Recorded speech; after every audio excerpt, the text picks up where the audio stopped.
Hello বন্ধুরা, আসসালামু আলাইকুম। আশা করি সবাই ভালো আছেন। আলহামদুলিল্লাহ, আল্লাহর রহমতে আমরা সবাই ভালো আছি। চলে আসলাম রান্না করতে। প্রথমে শুকনো মরিচ ভাইজা নেই।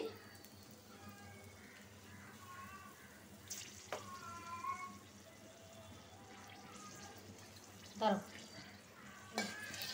বিশ্বাস করেন বন্ধুরা, এই কড়াইটা কেনার পরে থেকে কড়াইটা মানে একের ভিতরে 100 আপনি সব কিছু করতে পারবেন এই কড়াইটার ভিতরে। রসুন কুচি, পেঁয়াজ, কাঁচামরিচ দিয়ে দিলাম। শাক আজকে ভাপ দিব না, শাকটা সরাসরি বাগার দিয়ে বসাই দেব। কড়াইটাও অনেক ভালো, অনেক ভালো। যারা যারা কিনছেন, ব্যবহার করতেছেন, অবশ্যই জানেন কড়াইটা খুবই ভালো। আমি কড়াইটা কেনার পরে থেকে কড়াইয়ের ভিতরেই রান্না করতেছি, ভাজি করতেছি, সব কিছু একটার ভিতরেই। খুব ভালো কড়াইটা, কোনো একদম ইয়ের মতো লাগে না, কিচ্ছু না।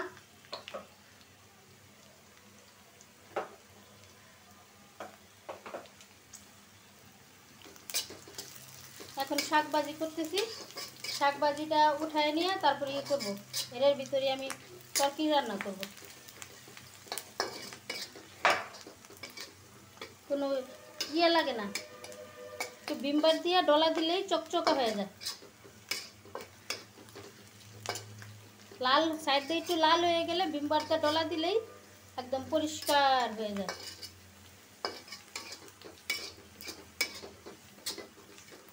পেঁয়াজ আর রসুনটা লাল হয়েছে, আমি শাকটা ধুয়ে রাখছি, দিয়ে দিব। আজকে ডালে হলুদ বেশি হয়ে গেছে। আজকে অনেক দিন পর শাক নিয়ে আসছি, অনেক দিন পর, অনেক দিন ধরে শাক ভাজি খাই না।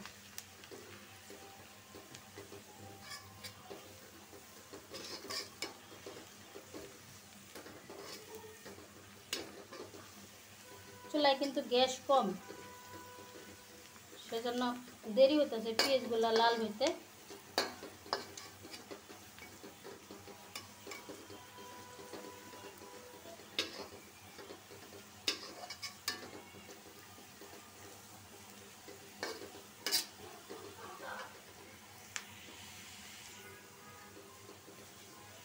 শাকটা দিয়ে দিই, বিসমিল্লাহ।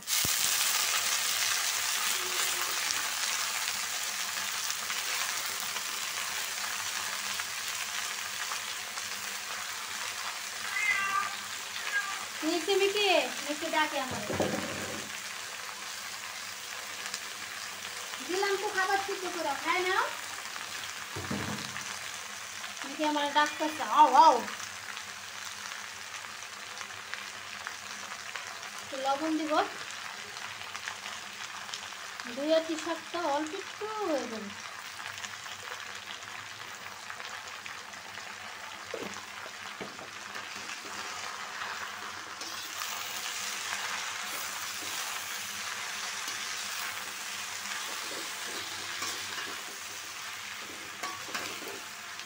আজকে শাকটা বাদ দিই না, একদম সরাসরি বাগার দিয়ে বসাই দিই।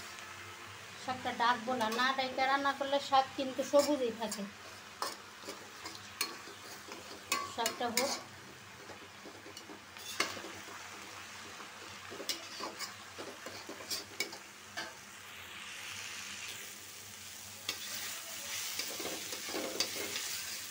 আর শাক ভাজি হয়ে গেছে, নামাই নিব।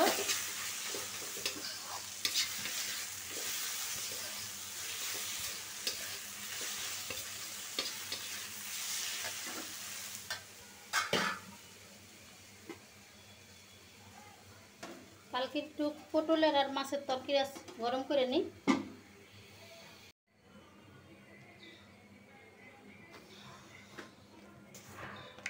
একটু লবণ ছিটা দিয়ে নিই। ডিম ইয়ে করবো, কারণ ডিম দিয়ে আলু দিয়ে রান্না করব। ডিমটা আগে একটু ভাইজা নিই। এটা হচ্ছে পেঁয়াজ দিয়া, কারণ ডাল বাগার দিচ্ছি তো একটু ড্রো হয়ে গেছে। উঠায় ফেলাই, নাহলে কালো দেখা যায়।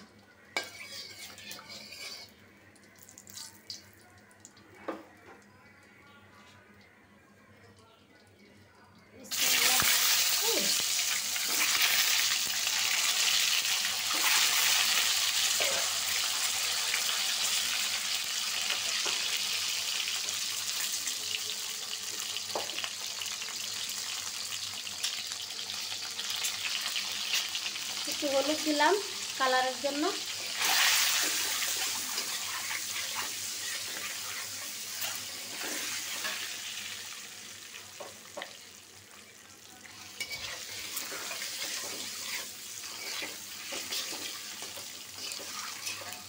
ভাজা হোক, ডিমটা ভাজা হয়ে গেছে, উঠাই নিই।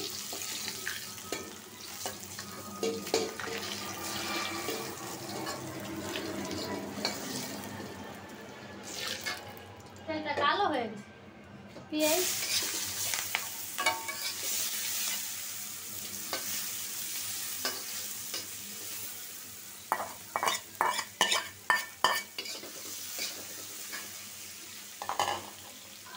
একটু তেল দিই।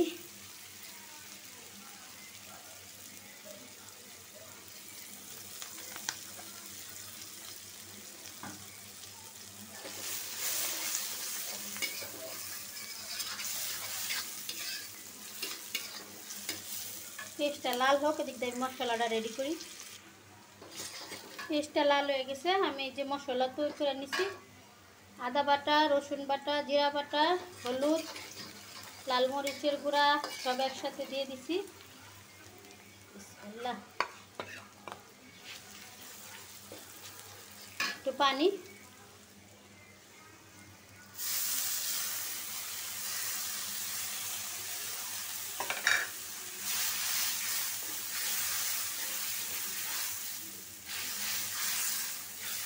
লবণ দিছি কিনা আসবেন না, না লবণ দিই নেই। লবণ না দিলে তো তরকারির স্বাদই।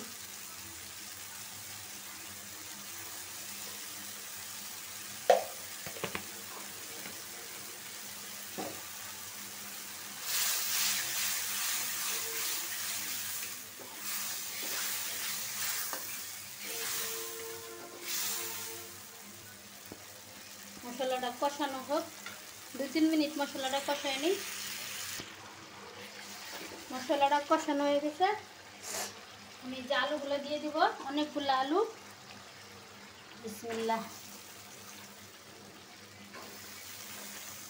যারা আমার পুরনো বন্ধু আছেন তারা অবশ্যই জানেন আমি একটু আলুর তরকারি একটু বেশি রান্না করি, কারণ আমার বাচ্চারা আলু খাইতে খুব পছন্দ করে।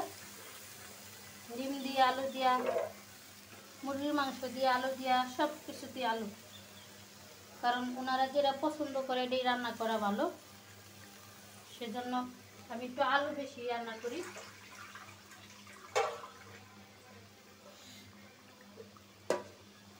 আজকে আমাদের জন্য এই তরকারিটা রান্না করলাম, ডিমের তরকারিটা একটু বেশি করে আলু দিছি, কারণ হলো যাতে সকালেও, কালকে আমি এবার একটু সকালে 7টা বাজে যাইবো গা ডাক্তারের কাছে, তখনটা রুটি বানায়, রুটি বাইজে রেখে গেলে যাতে তরকারিটা দিয়ে খাইতে পারে রুটি, সেজন্য আজকে একটু আলু বেশি দিছি। আমি কিন্তু এই বাম হাতে ভারী কোনো কিছু উঠাইতে পারতেছি না, কারণ ব্যথা অনেক। ডাক্তার দেখাইছি, ডাক্তারে বলছে ডায়াবেটিস আর প্রেশার যাবত না কমবে তৈরি ব্যথা থাকবে।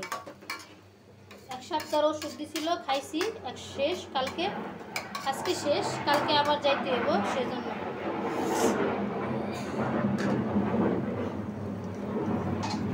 ডাইটা কষায় নেই,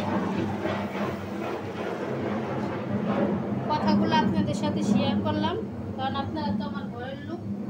সেজন্য এই যে আলুর পাতিলটা একটু এই হাতে উঠাইছি, এই যে এখন হাত আবার ব্যথা করতেছে। এই যে ডাকনাটাও উঠাইবো না, এই 2-3 মিনিট ধরে রাখলে এত ব্যথা করবো হাত, যা বলার বাহিরে। অনেক ব্যথা করে, অনেক, কিচ্ছু ধরে রাখা যায় না।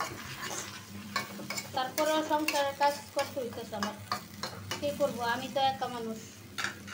কষানো হোক। ভাত হয়ে গেছে আমার।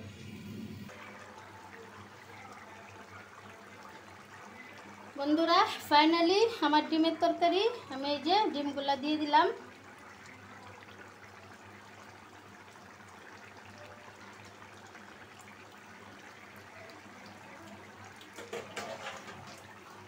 এর সাথে আমার রান্নাও শেষ। ওই চুলায় 1 কলসি পানি দিছি, এখন এই চুলায় আর 1 কলসি পানি দিব। অনেকগুলা তরকারি হয়েছে, কড়াইটা কিন্তু অনেক বড়।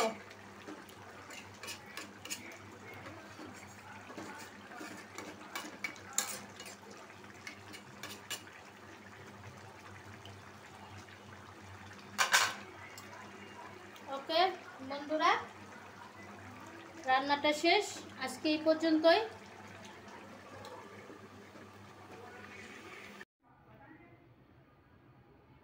বন্ধুরা দুপুরের খাবার, গরম গরম ধুমা ওঠা ভাত, ডিমের তরকারি, পাতলা ডাল, কলমি শাক ভাজি, সাথে শুকনা মরিচ ভাজা। কালকে পটল দিয়া মাছ দিয়ে রান্না করছিলাম, বাসি তরকারি। দুপুরের খাবার আলহামদুলিল্লাহ ওনারা খায় নিব আইসা, আর আমি আমার কাজ করতেই থাকি। আমার কাজের তো আর শেষ নেই। আমার এই দেখেন আমার হাত কিভাবে কাঁপতেছে, ভিডিও দেখে নিশ্চয়ই বুঝতেছেন।